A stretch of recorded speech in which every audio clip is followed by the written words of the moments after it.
The smell of damp wood and fallen leaves had always brought peace to the mornings in Willow Creek. But that day, the air carried something different. A charged silence, the kind that appears seconds before disaster strikes. Sirens sliced through the neighborhood like steel blades, stopping right in front of Elias Thorne's home, a veteran whose quiet life had never bothered anyone. Doors opened. Neighbors leaned out, and two officers approached with the cold certainty of a verdict already made. Elias didn't run, didn't argue. He simply lifted his gaze, steady, heavy, like a man who had faced far worse battles than this public humiliation. In that moment, no one knew. But he was about to confront an enemy far more powerful than a minor code violation. And what happened next would change everything. The crisp autumn air usually carried the scent of fallen leaves and chimney smoke through Willow Creek, a comforting aroma that had defined Elias Thorne's quiet life for decades.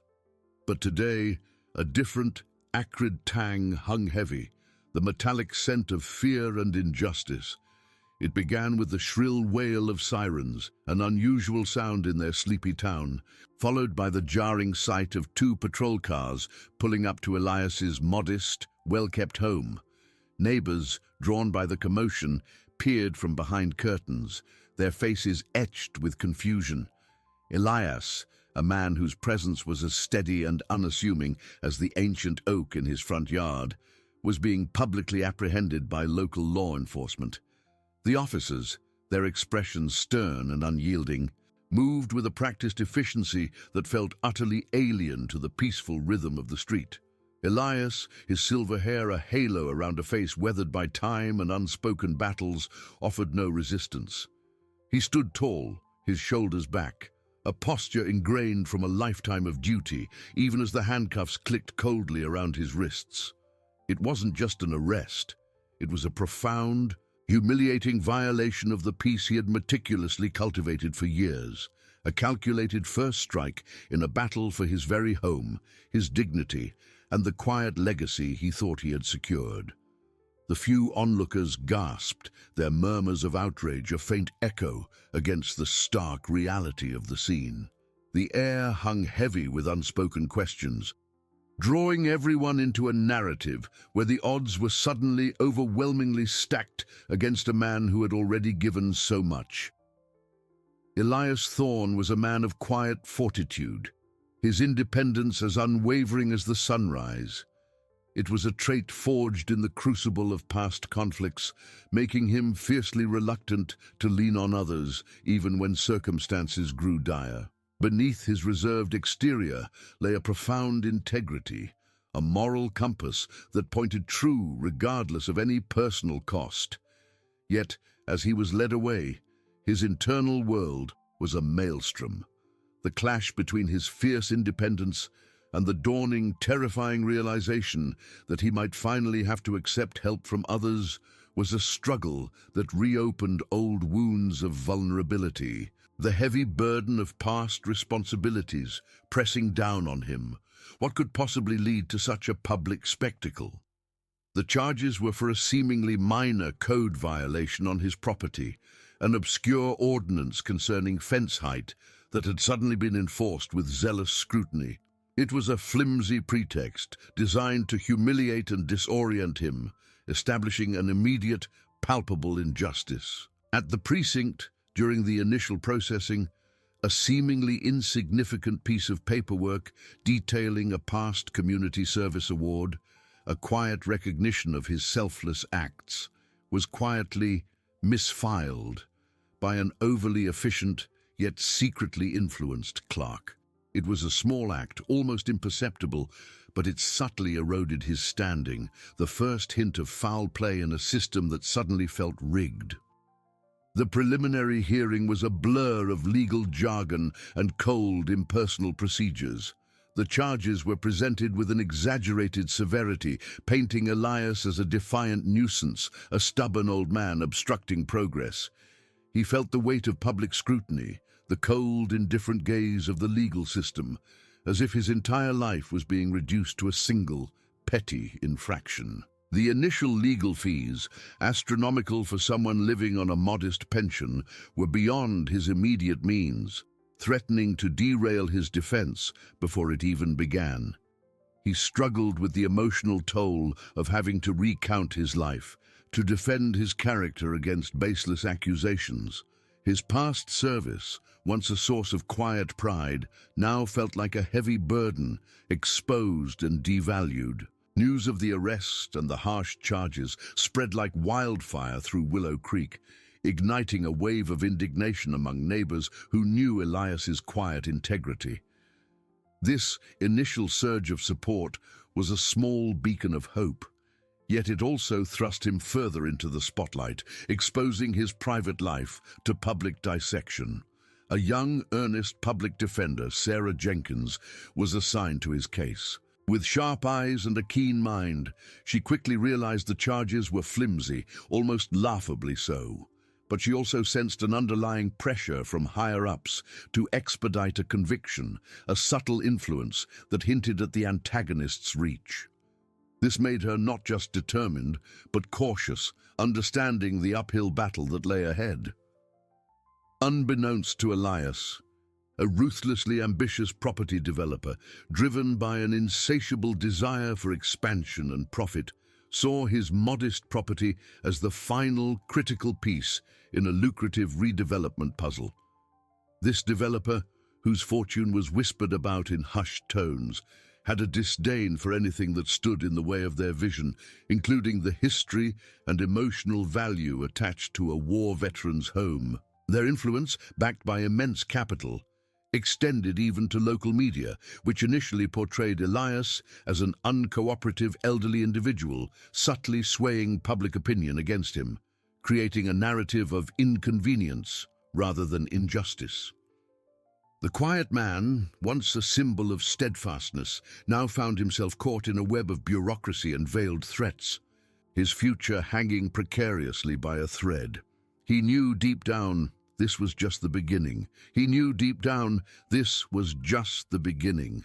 The quiet man, once a symbol of steadfastness, now found himself caught in a web of bureaucracy and veiled threats, his future hanging precariously by a thread. Sarah Jenkins, the young public defender, felt the weight of that thread. Driven by a growing sense of injustice, she began to meticulously research the obscure code violation that had snared Elias. She spent her evenings poring over city ordinances, her office light burning late into the night, the only sound the rustle of papers and the hum of her computer. Her diligent efforts soon uncovered a troubling pattern, a series of similar, minor code violations suddenly enforced with zealous scrutiny, almost exclusively targeting properties within the very redevelopment zone the ambitious developer sought to acquire. It wasn't random. It was calculated, a systematic chipping away at resistance. Meanwhile, a familiar, comforting knock came to Elias's door. It was Frank, a fellow veteran, his face etched with the same silent understanding that only shared history could forge. Frank, his movements slower now, but his eyes still sharp, carried a thermos of coffee and a box of donuts, a small gesture of solidarity. They sat in Elias's living room, the scent of old coffee and shared memories filling the air, a stark contrast to the sterile courtrooms and legal documents. Frank spoke of their time overseas, a forgotten story about a critical moment when Elias, with quiet courage, had saved their platoon from an impossible situation, an act of extraordinary bravery that had gone largely unacknowledged. It was a subtle hint at a deeper, unpublicized heroism, sparking a flicker of pride and a renewed sense of resolve in Elias. The conversation, punctuated by long silences and knowing glances, reminded him of the resilience he once possessed, the unwavering spirit that had carried him through far greater trials. He had faced down real dangers, not just bureaucratic ones, but the developer, impatient with the legal delays, and Elias's unexpected fortitude wasn't idle. A new campaign of subtle harassment began, a constant, insidious pressure designed to break Elias's spirit. Spurious complaints about overgrown hedges or misplaced trash cans flooded city services.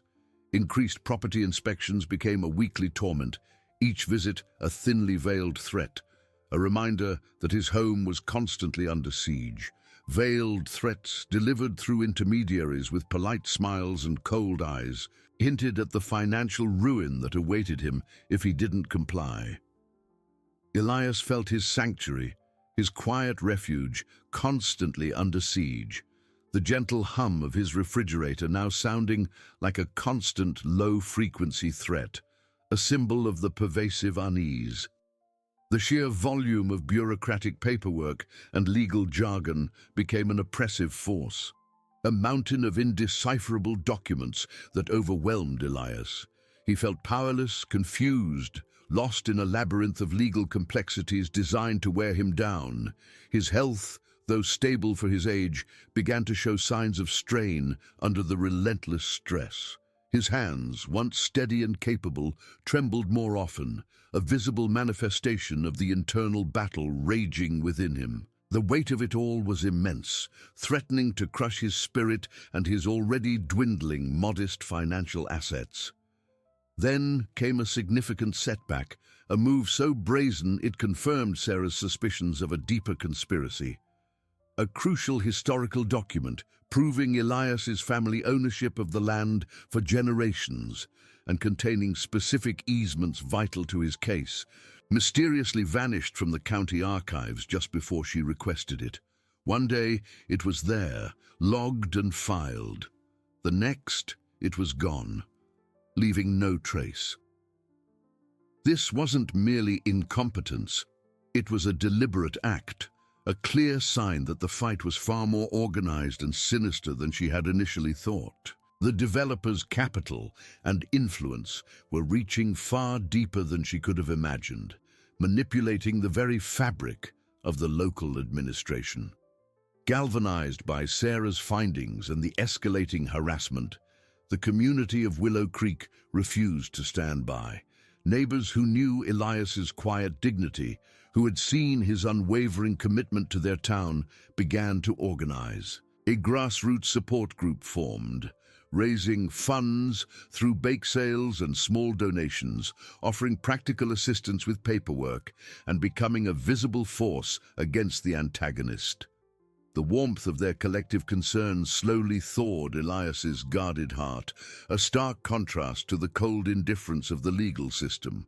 He saw their faces, not as pity, but as a reflection of shared values, a reminder that he was not truly alone. This unexpected outpouring of support, though small in terms of money, was a significant boost to his morale. But the developer, undeterred by the community's nascent resistance and seeing their investment in the redevelopment project threatened, escalated the legal battle. Their high-powered legal team filed a countersuit against Elias for nuisance and obstruction, further draining his limited resources and increasing the legal complexity. The move was designed to bury him in legal fees and paperwork, making his situation seem almost insurmountable, a clear tactic to exhaust his meager capital and force him to surrender. Sarah, following a hunch from Frank's story about Elias's unacknowledged heroism, delved into military archives. She spent hours in dusty government rooms, the acrid smell of old paper filling her lungs, meticulously piecing together fragments of a distinguished but largely unpublicized wartime service record. Each faded document, each cryptic citation, hinted at a past far more significant than Elias had ever let on.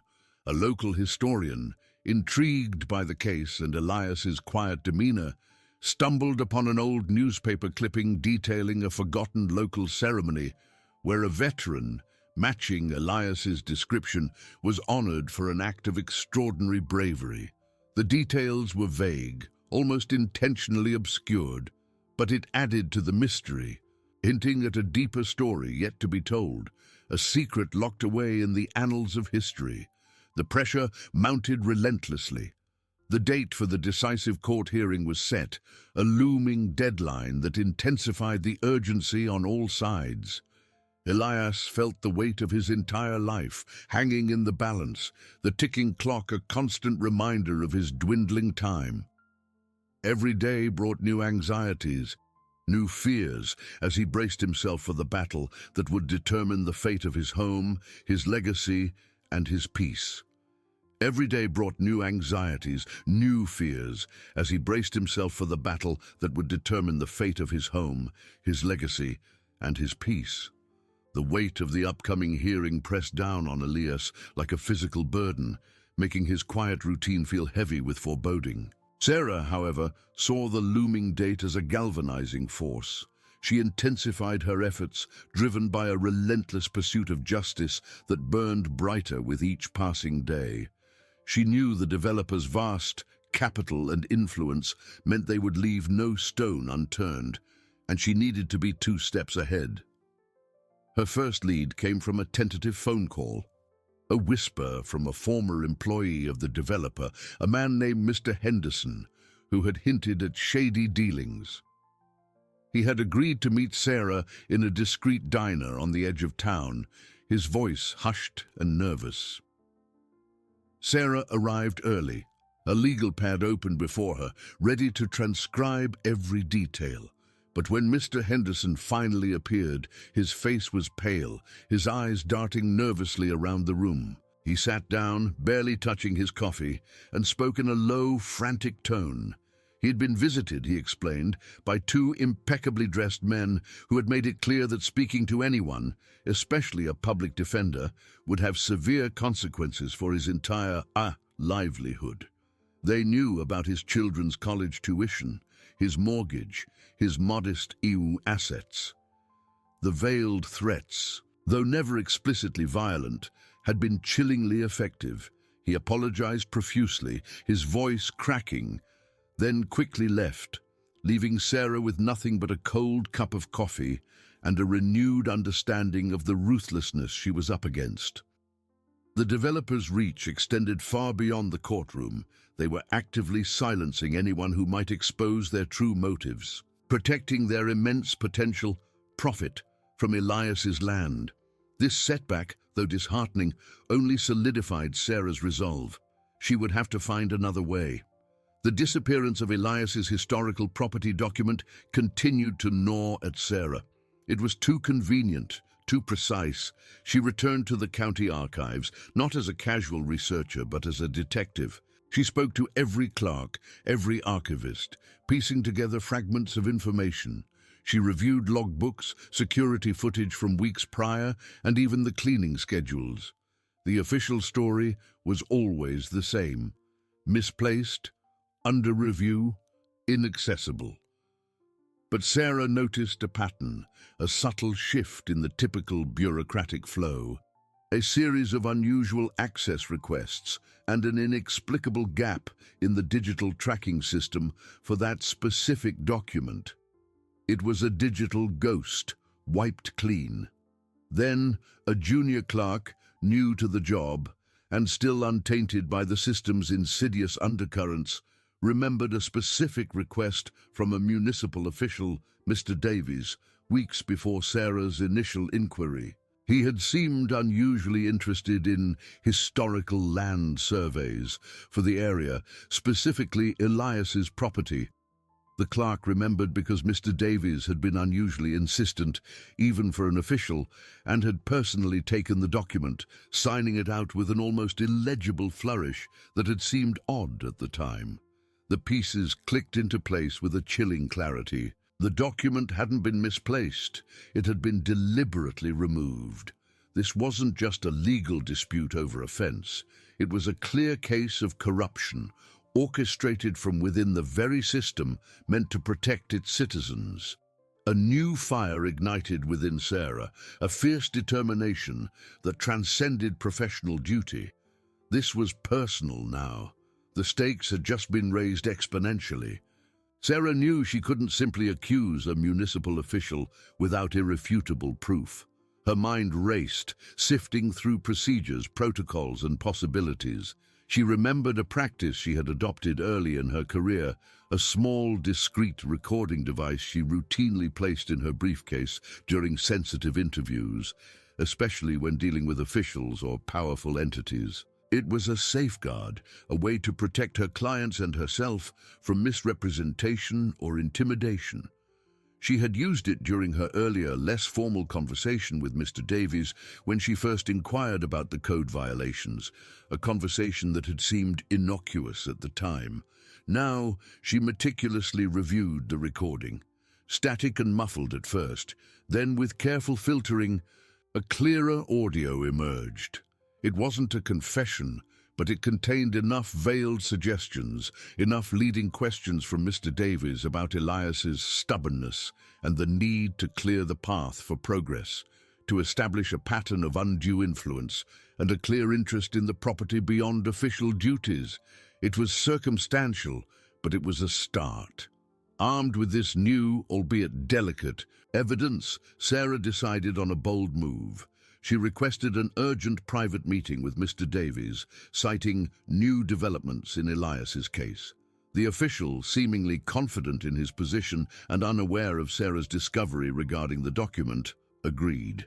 He greeted her with a condescending smile, his office filled with the scent of polished wood and stale ambition. Sarah, her heart pounding but her voice steady, laid out her findings, starting with the timeline of the missing document and culminating with the subtle implications from her recording. Mr. Davies's composure began to crack, his face paling as she spoke. He stammered, denying everything, but his denials lacked conviction. Sarah pressed harder, her voice firm, exposing the inconsistencies, the deliberate obfuscation. Finally, under the immense pressure of being exposed, facing not just a legal challenge, but a career-ending scandal, Mr. Davies broke. He confessed, his words tumbling out in a torrent of fear and self-preservation. He revealed the developer's full plan, a scheme far grander and more sinister than anyone had imagined. Elias's property wasn't just a single, isolated target.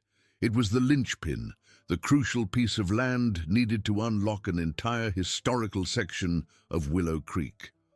The developer intended to seize not just Elias's home, but a swath of century-old homes, small businesses and community spaces, all to make way for a sprawling new commercial complex. It was a widespread scheme that would displace dozens of families, erasing decades of history and community for the sake of immense financial gain. The developer had promised Mr. Davies a lucrative position within the new development's management, a substantial boost to his personal wealth, and a generous share of the anticipated profits at all, in exchange for facilitating the land acquisitions through bureaucratic means. The code violations, the misfiled documents, the harassment, it was all part of a calculated strategy to wear down resistance, to make people believe their assets were worthless and their fight futile. This revelation changed everything. Sarah's discovery wasn't just evidence. It was the key unlocking the true scale of the developer's ambition and corruption. This knowledge, fueled by Mr. Davies's confession, solidified her resolve. She understood the upcoming court hearing transcended Elias's property. It was about justice for an entire community, exposing greed, threatening to erase history and displace lives. The air in Willow Creek crackled as the decisive court hearing arrived. For Elias, it was a day steeped in apprehension, the culmination of weeks of relentless stress. He woke before dawn, his familiar home now tinged with the stark reality of its imminent fate. He dressed in his best, slightly worn suit, his hands trembling. The community, galvanized by Sarah's quiet determination and whispers of a larger conspiracy, rallied. Cars lined streets to the courthouse, neighbors and supporters gathered, a powerful testament to their belief in Elias. They knew his quiet dignity, his unwavering commitment to his land, Understanding this fight was about their town's soul. The developer, whose immense investment was clear, arrived flanked by high-powered attorneys, grim and self-assured. Their confidence stemmed from deep capital reserves and a history of winning. They had cultivated an image of progress, influencing local media to paint Elias as a stubborn relic, an impediment to economic growth and potential profit. Today, the narrative would shift. The courtroom was packed, every seat taken, with dozens standing. Tension was thick, curiosity, hope, and anxiety. Judge Albright, known for his stern demeanor and meticulous adherence to law, presided with grave authority. Elias sat beside Sarah, his gaze fixed straight ahead, an island of quiet resolve. Sarah, despite internal jitters, projected calm competence. She began her defense not with dry code violations, but with an emotional narrative of Elias's character, his decades of selfless service, and his profound connection to his home. She painted a picture of a man wronged, systematically targeted, not for a minor infraction, but for obstructing unchecked ambition. Then, with a dramatic pause, she turned to the conspiracy's heart. She detailed the mysterious disappearance of Elias's historical property document, proving generations of family ownership and crucial easements. She presented meticulous findings from county archives, exposing inexplicable gaps and unusual access requests. Murmurs grew louder as she built her case, each piece of evidence a brick in a wall of undeniable corruption. Then came the moment of truth. Sarah called municipal official Mr. Davies to the stand. His initial testimony was a carefully rehearsed denial of bureaucratic innocence. But Sarah was relentless, cornering him with timelines, discrepancies, and his unusual interest in Elias's property. His composure frayed, answers becoming evasive. With a click, Sarah produced the hidden recording device. The unassuming object held bombshell power. "Your Honor," she stated, voice resonating, "I have an audio recording of a conversation with Mr. Davies, taken during an initial inquiry. It sheds significant light on the true nature of the charges against Mr. Thorne." The courtroom erupted in gasps. The developer's legal team immediately sprang into action, their lead attorney objecting vehemently. "Objection, Your Honor. This is outrageous entrapment, manipulation. This recording is inadmissible, a blatant violation of due process." The tension was suffocating. Judge Albright called for order. Sarah, fighting tooth and nail, argued for its admissibility, citing the need to expose corruption and protect her client from a systemic attack by individuals with immense financial gain. She explained it as a routine safeguard, not entrapment. The judge, after tense deliberation, allowed a portion of the recording with a stern warning. As Mr. Davies's voice, hesitant then panicked, filled the courtroom, revealing veiled threats and admissions of working with the developer to clear the path for progress. His facade crumbled, his testimony unraveled, leaving him a sweating, stammering wreck. The ripple of shock was profound, silence broken only by gasps. The developer's lawyers tried desperately to spin it, but the damage was done. With corruption exposed, Sarah moved to the second, equally powerful pillar of her defense. She presented newly authenticated military records, painstakingly unearthed by her, Frank, and the local historian. These weren't mere commendations. They were detailed accounts of extraordinary heroism, split-second decisions under fire, courage defying imagination. "Your Honor," Sarah declared, "Mr. Elias Thorne is not merely a resident with a code violation. He is a national hero, a man who gave selflessly to this country, whose valor has been largely unacknowledged for decades." She then called Elias to the stand, not to defend petty charges, but to reclaim his legacy. Elias, his voice trembling at first, gained strength. He recounted with quiet dignity The events of that forgotten day overseas, the incredible bravery that saved his comrades. He spoke not with bravado, but with profound duty and the weight of memory. He described the deafening roar of battle, the selfless choices, the camaraderie, and the sacrifices. He spoke of his love for his country and quiet pride in his service as simple truth. The courtroom was gripped by awe and shame. Tears welled in many eyes, including Judge Albright's, as Elias's full heroism unfolded. He was no longer a stubborn old man. He was a revered figure, a living testament to courage and sacrifice.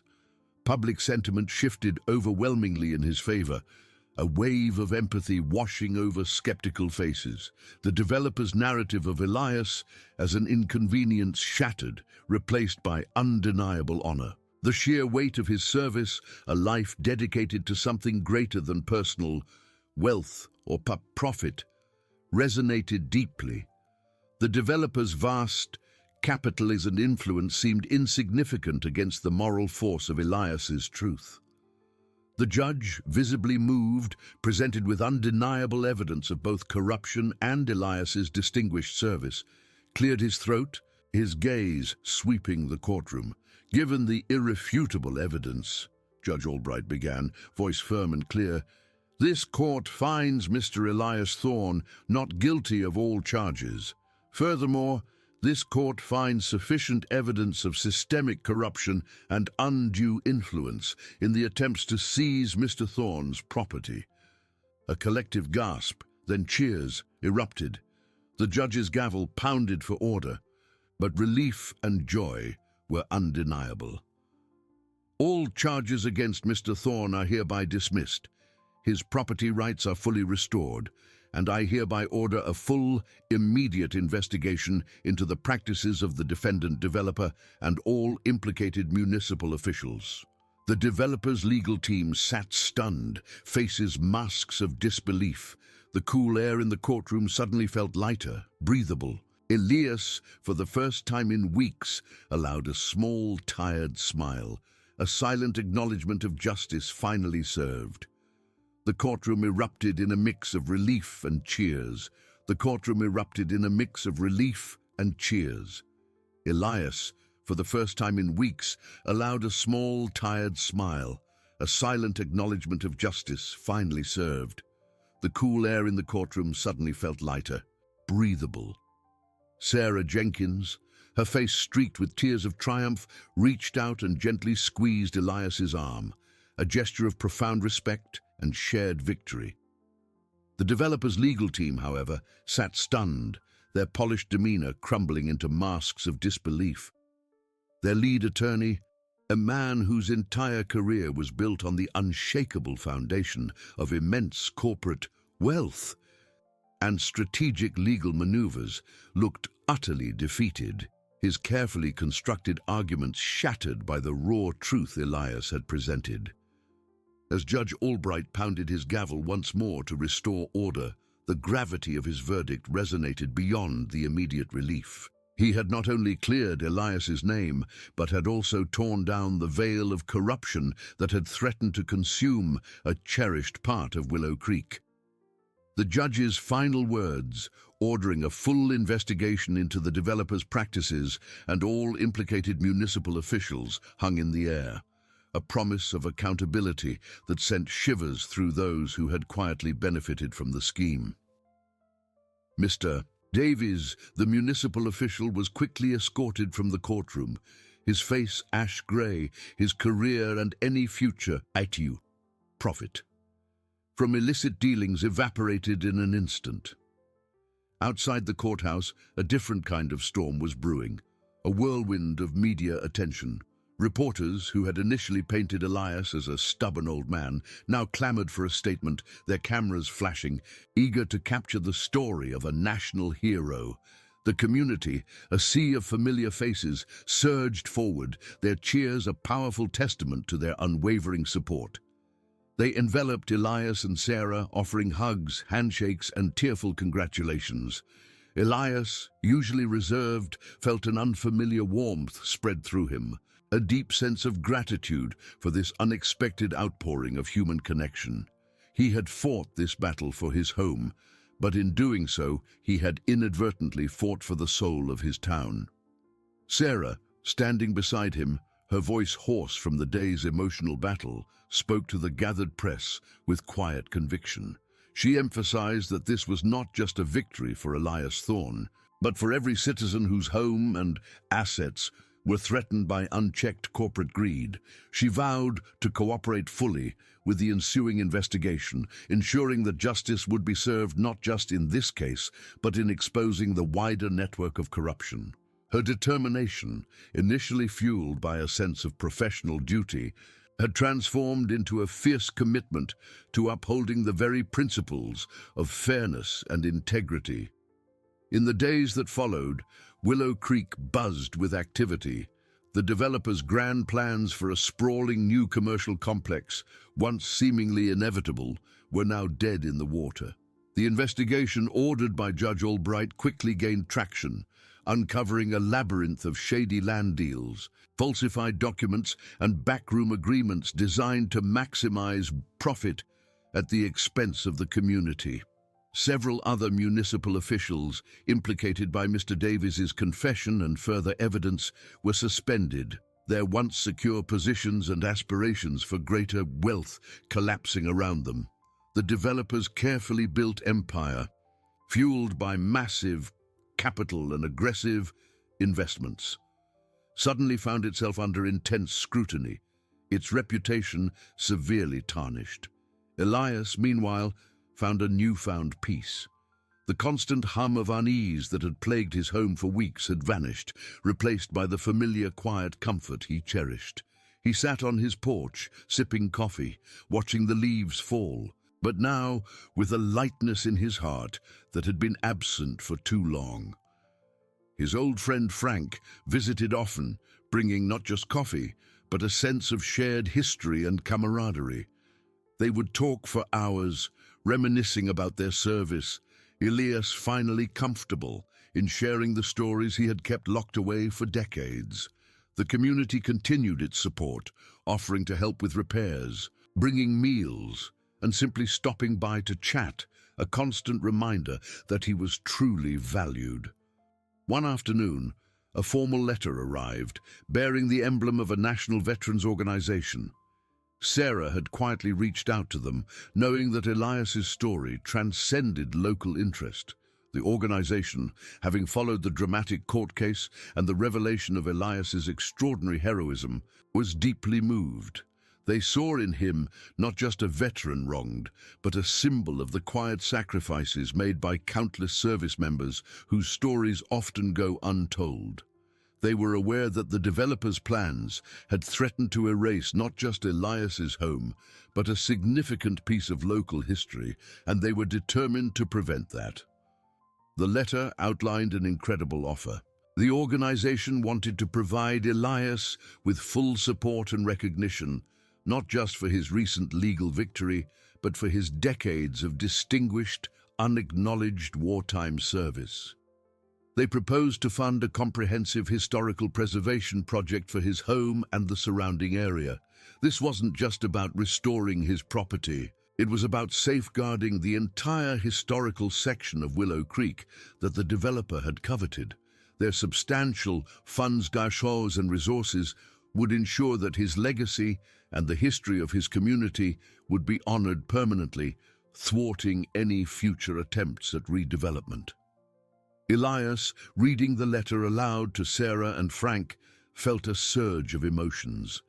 He had never sought recognition, only peace and the right to his home. Now, a national organization was not only validating his service, but also offering to protect the very fabric of his community. It was an overwhelming gesture, a testament to the power of truth and the enduring spirit of human kindness.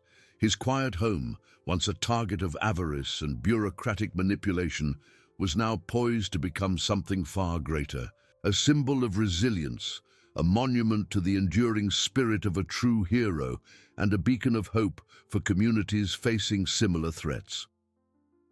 This unexpected turn of events solidified not just his future, but the future of Willow Creek, ensuring that its history and its heart would remain intact for generations to come, a victory far more profound than any individual court ruling.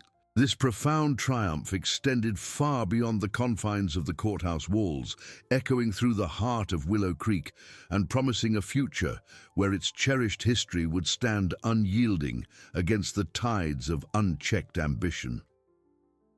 The local newspaper, once a subtle instrument of the developer's narrative, now blazed with headlines celebrating Elias Thorne as a true American hero, a symbol of unwavering integrity.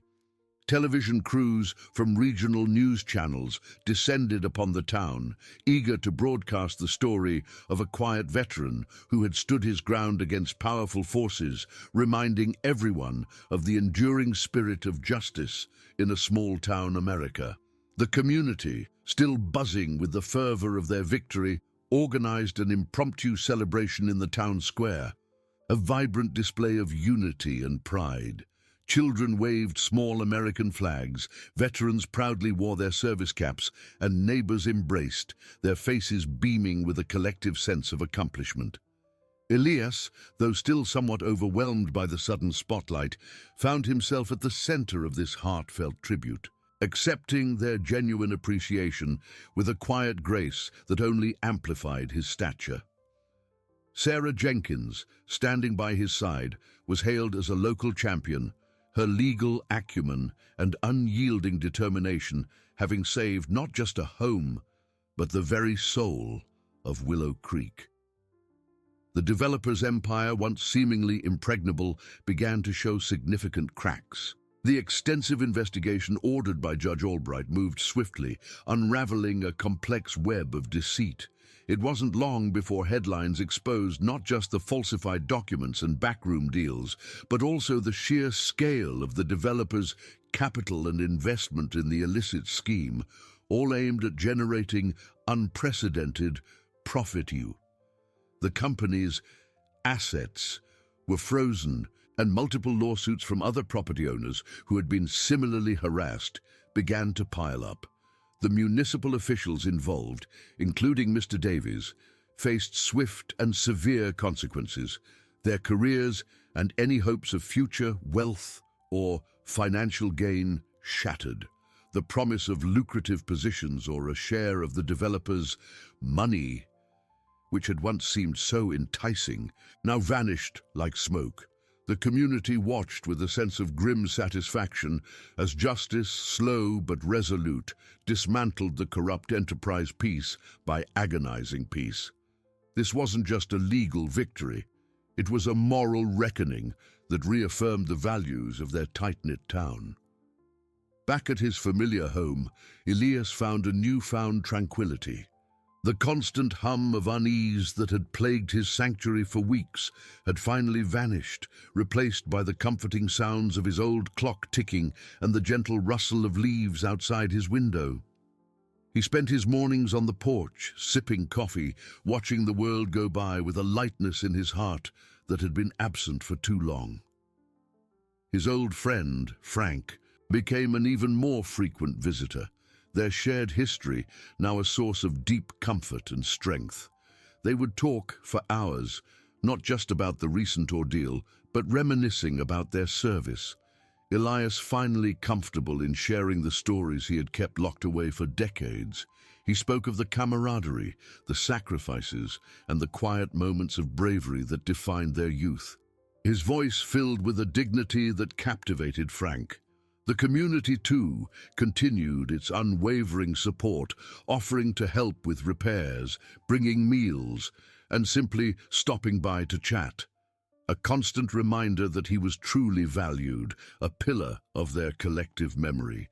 Then came the formal letter, its crisp paper and official seal bearing the emblem of the National Veterans Heritage Foundation. Sarah, in her quiet determination, had reached out to them, understanding that Elias's story transcended local interest. The foundation, a respected national organization with substantial funds, and a mission to honor and preserve the legacies of American service members had followed the dramatic court case with keen interest. The revelation of Elias's extraordinary heroism, coupled with the threat to his historical home, resonated deeply with their core values. They saw in him not just a veteran wronged, but a powerful symbol of the quiet sacrifices made by countless service members whose stories often go untold, whose contributions were invaluable to the fabric of the nation. The developers' plans had threatened to erase not just Elias's home, a testament to generations of American life, but a significant piece of local and national history, and the Foundation was determined to prevent that. The letter outlined an incredible, comprehensive offer that brought tears to Elias's eyes as Sarah read it aloud. The National Veterans Heritage Foundation wanted to provide Elias with full support and recognition, not just for his recent legal victory, but for his decades of distinguished, unacknowledged wartime service. More importantly, they proposed to fully fund a comprehensive historical preservation project for his home and the surrounding area. This wasn't just about restoring his property to its former glory. It was about safeguarding the entire historical section of Willow Creek that the developer had coveted, their substantial funds and resources drawn from generous donations and careful investments would ensure that his legacy and the rich history of his community would be honored permanently. This would thwart any future attempts at redevelopment, creating a protective barrier around the town's heritage. The project would involve meticulous restoration of Elias's home, ensuring its structural integrity and historical accuracy, preserving its unique American architectural style. It would also include landscaping improvements and the creation of a small, dignified historical marker, telling Elias's story for generations to come. The foundation even discussed establishing an endowment, a permanent fund with significant capital, to ensure the ongoing maintenance and preservation of the site, a true testament to its enduring value. Elias, listening to the details of this overwhelming gesture, felt a surge of emotions he hadn't experienced in years. He had never sought recognition, only peace and the right to his home, his modest assets and a symbol of his quiet life. Now, a national organization was not only validating his service, but also offering to protect the very fabric of his beloved community. It was a profound testament to the power of truth and the enduring spirit of human kindness, a powerful reminder that some things, like honor and heritage, were worth more than any amount of money or profit. His quiet home, once a target of avarice and bureaucratic manipulation, was now poised to become something far greater, a symbol of resilience, a monument to the enduring spirit of a true American hero, and a beacon of hope for communities facing similar threats across the nation. The National Veterans Heritage Foundation's commitment wasn't just a promise on paper. It swiftly manifested into action, transforming Elias's modest dwelling into a living testament.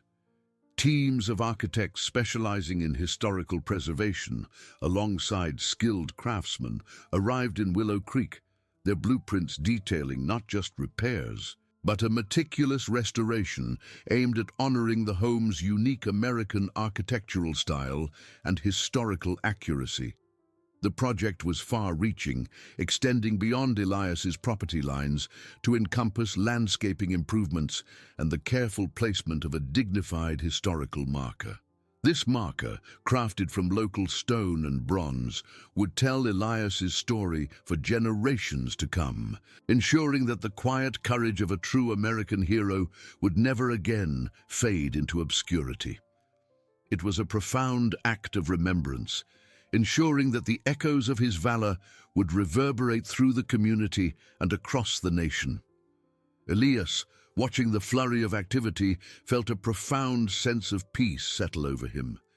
He had spent his life shunning the spotlight, content with his quiet routines. But this recognition, this safeguarding of his home and community's history, felt different. It wasn't for him alone. It was for the ideals he had always held dear: duty, integrity, and the enduring strength of the human spirit. He often sat on his porch, observing the skilled workers, their respect evident in every careful brushstroke and precisely placed brick.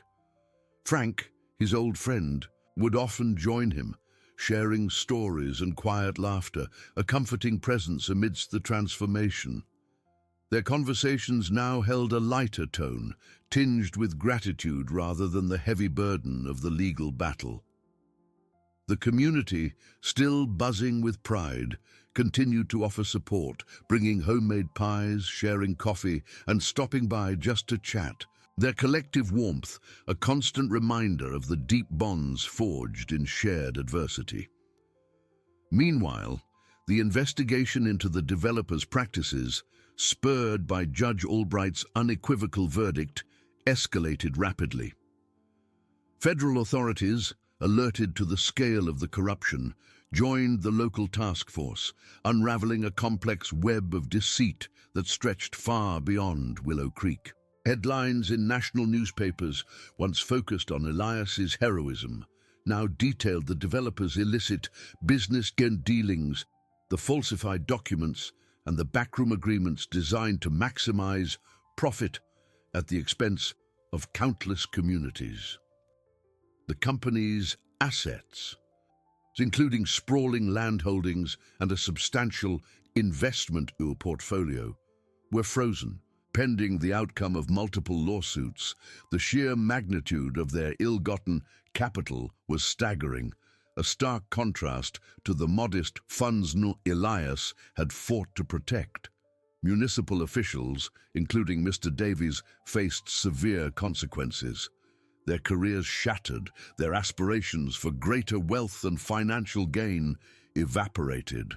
The promise of lucrative positions or a share of the developer's money, which had once seemed so enticing, now seemed a cruel joke, replaced by legal battles and public disgrace. The developer's carefully built empire, once seemingly impregnable, crumbled under the weight of irrefutable evidence. Their reputation was irrevocably tarnished, their future income and rentability prospects decimated. It was a moral reckoning that affirmed the values of integrity and justice, a powerful lesson for those who believed money could buy anything. Sarah Jenkins, the young public defender, emerged from the ordeal not just as a local champion, but as a recognized force for justice. Her relentless determination and sharp legal mind had exposed a widespread conspiracy, earning her accolades from legal organizations and the unwavering respect of her peers.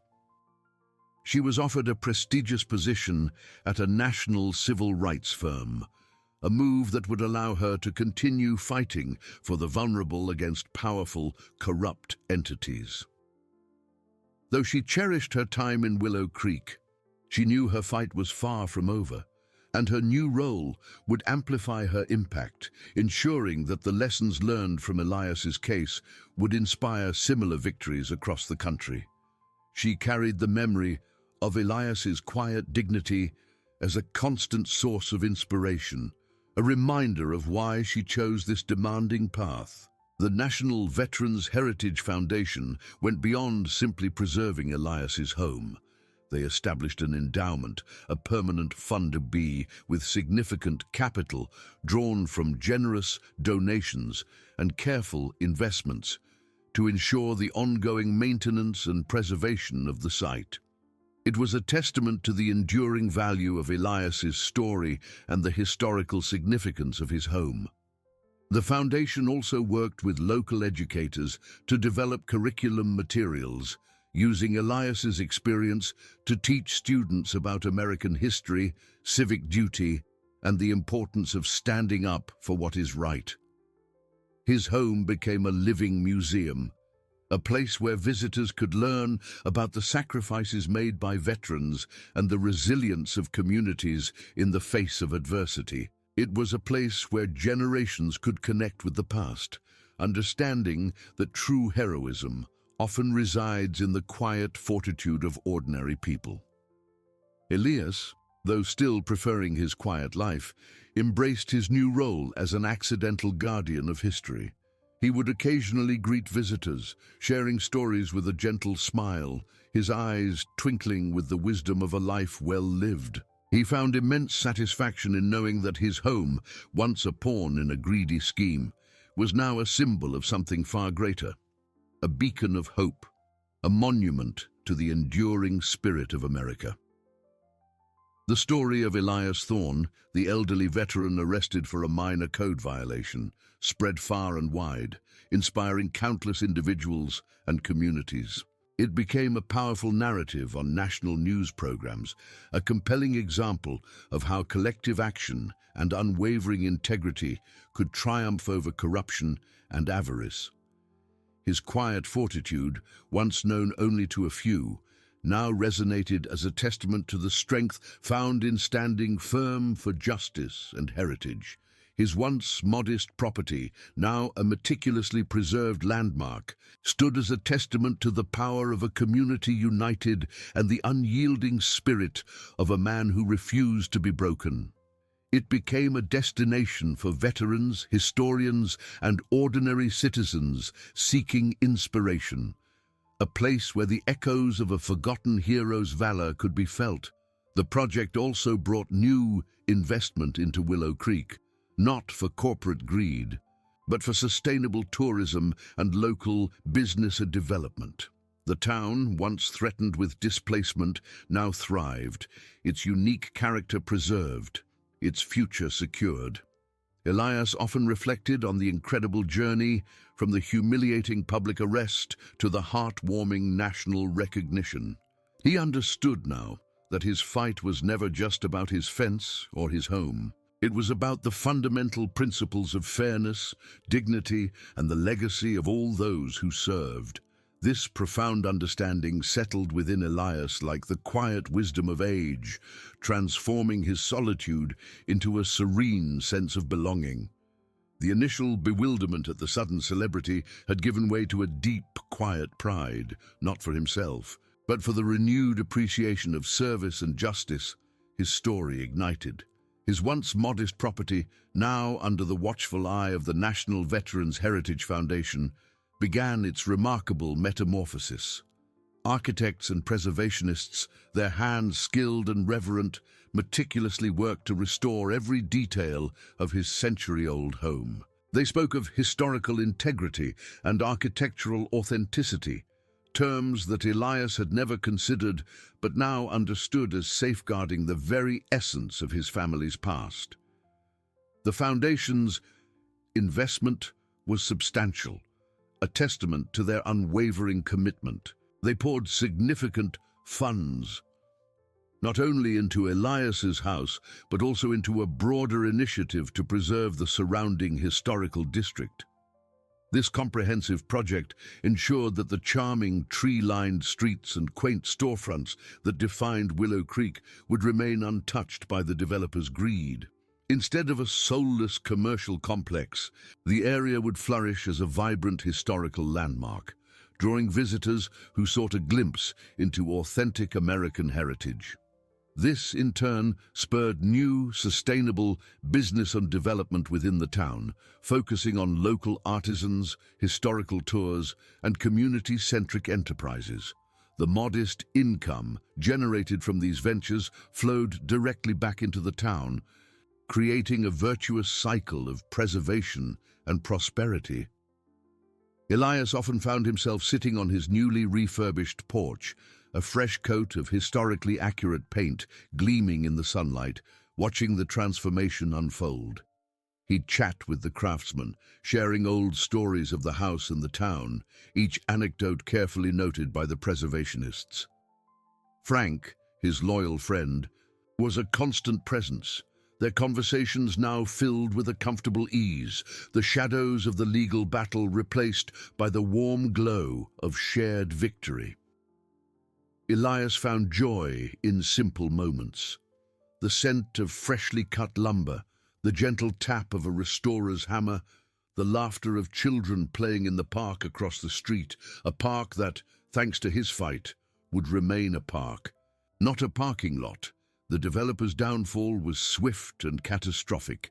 Judge Albright's ordered investigation, spearheaded by federal authorities, unearthed a vast network of corruption that extended far beyond Willow Creek. It was a labyrinth of shell corporations, offshore assets, and illicit cash flow designed to maximize profit at any cost. The developer's entire business empire, built on a foundation of aggressive investments and ruthless tactics, crumbled under the weight of mounting evidence.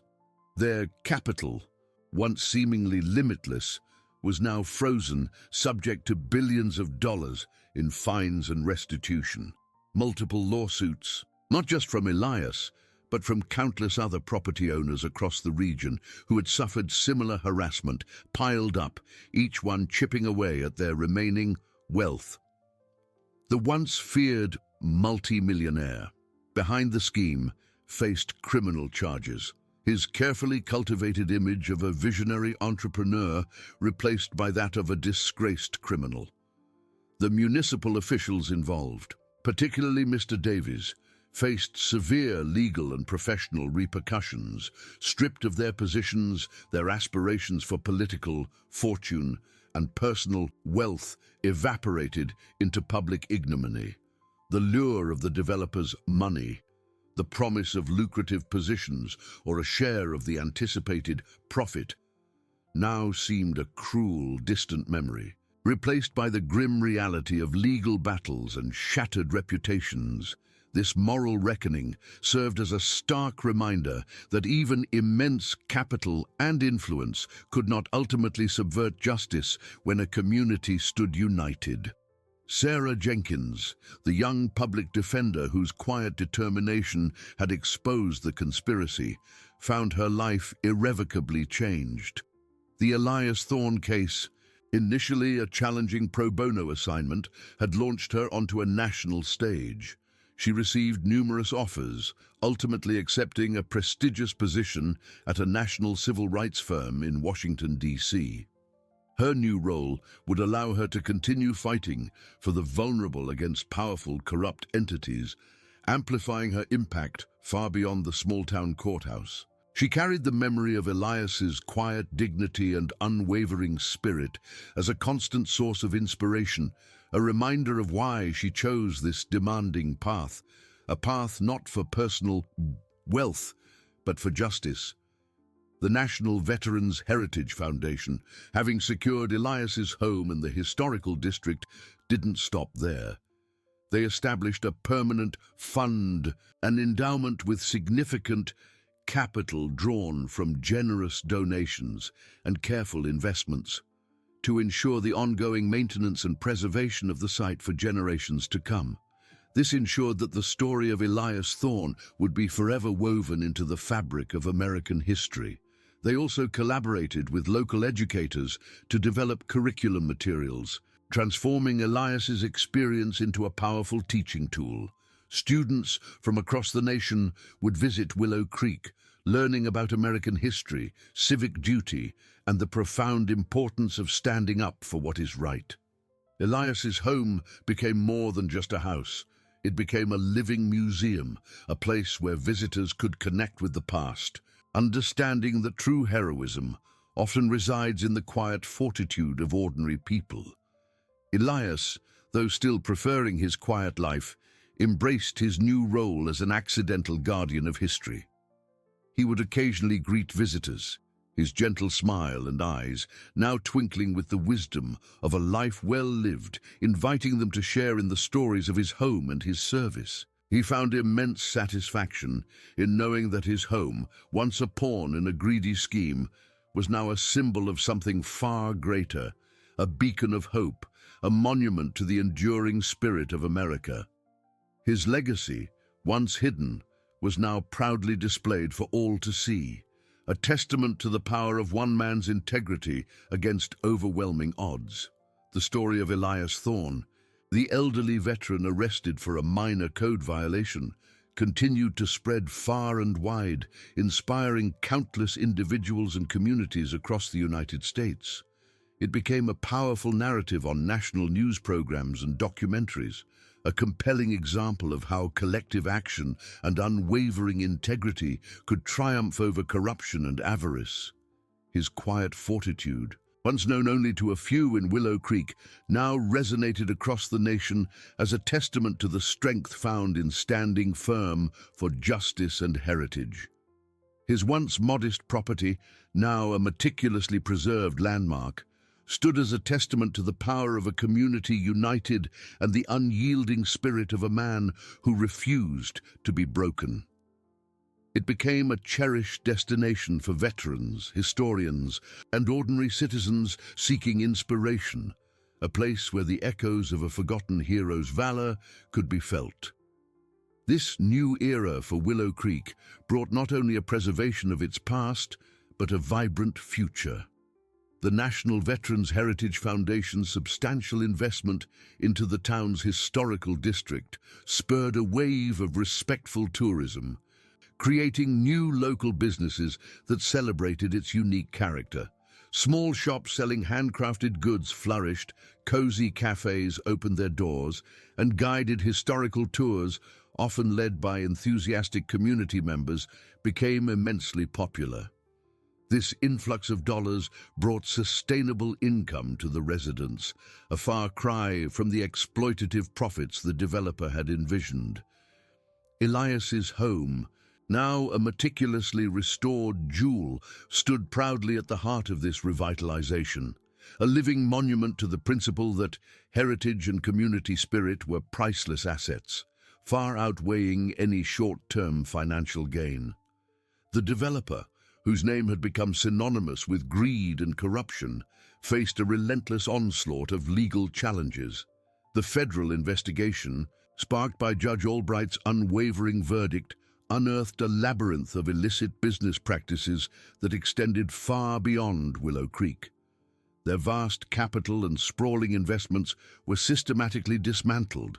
Criminal charges were filed against the multimillionaire at the helm, and the once feared empire crumbled, its wealth and fortune seized to compensate the many communities and individuals it had wronged.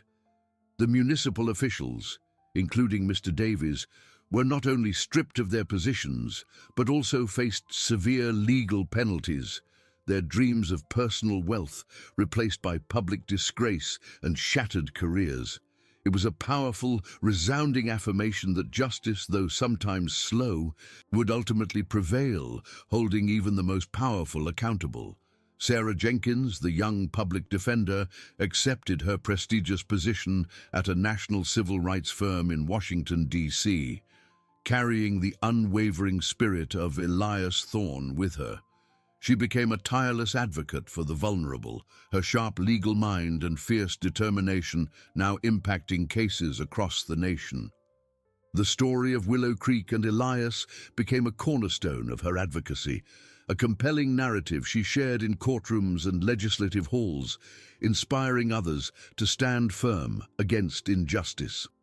Her career, once a quiet pursuit of local justice, had transformed into a powerful force for systemic change, driven not by the pursuit of personal wealth, but by a profound commitment to fairness and human dignity. Elias, in the quiet twilight of his years, found a deep and abiding peace. His home, now forever protected, was a sanctuary filled with the warmth of community and the echoes of a life well lived. He continued his daily rituals, tending his garden, sipping coffee on his porch, but now with a lightness in his heart that settled deep into his bones. Frank remained a constant, cherished presence, their conversations a tapestry of shared memories and quiet contentment. Elias often welcomed visitors to his historical home, his gentle smile and twinkling eyes, inviting them to share in the stories of his service and the town's extraordinary triumph. He would speak not of himself, but of the collective strength of Willow Creek, the courage of Sarah, and the enduring values that truly made America great. His legacy, once hidden in the annals of wartime history and local memory, was now proudly displayed for all to see. The historical marker, placed with solemn reverence, served as a permanent reminder of his heroism and the community's refusal to let greed overshadow honor. Students, veterans, and families from all corners of the country visited, finding inspiration in Elias's quiet fortitude and the vibrant spirit of Willow Creek. The town thrived, its unique character preserved, its future secured by the enduring power of its past. And so, the story of Elias Thorne, the elderly veteran who faced down a powerful empire, became more than just a local legend. It transformed into a timeless testament to the strength of integrity, the unwavering power of a united community, and the profound truth that some things, like honor, heritage, and human dignity, are truly beyond any price. It serves as a reminder that every voice, no matter how quiet, can spark a revolution when fueled by truth. If this story touched your heart, please hit the like button, share your thoughts in the comments below, and subscribe to our channel for more inspiring tales of courage and justice. Fim da Narrativa.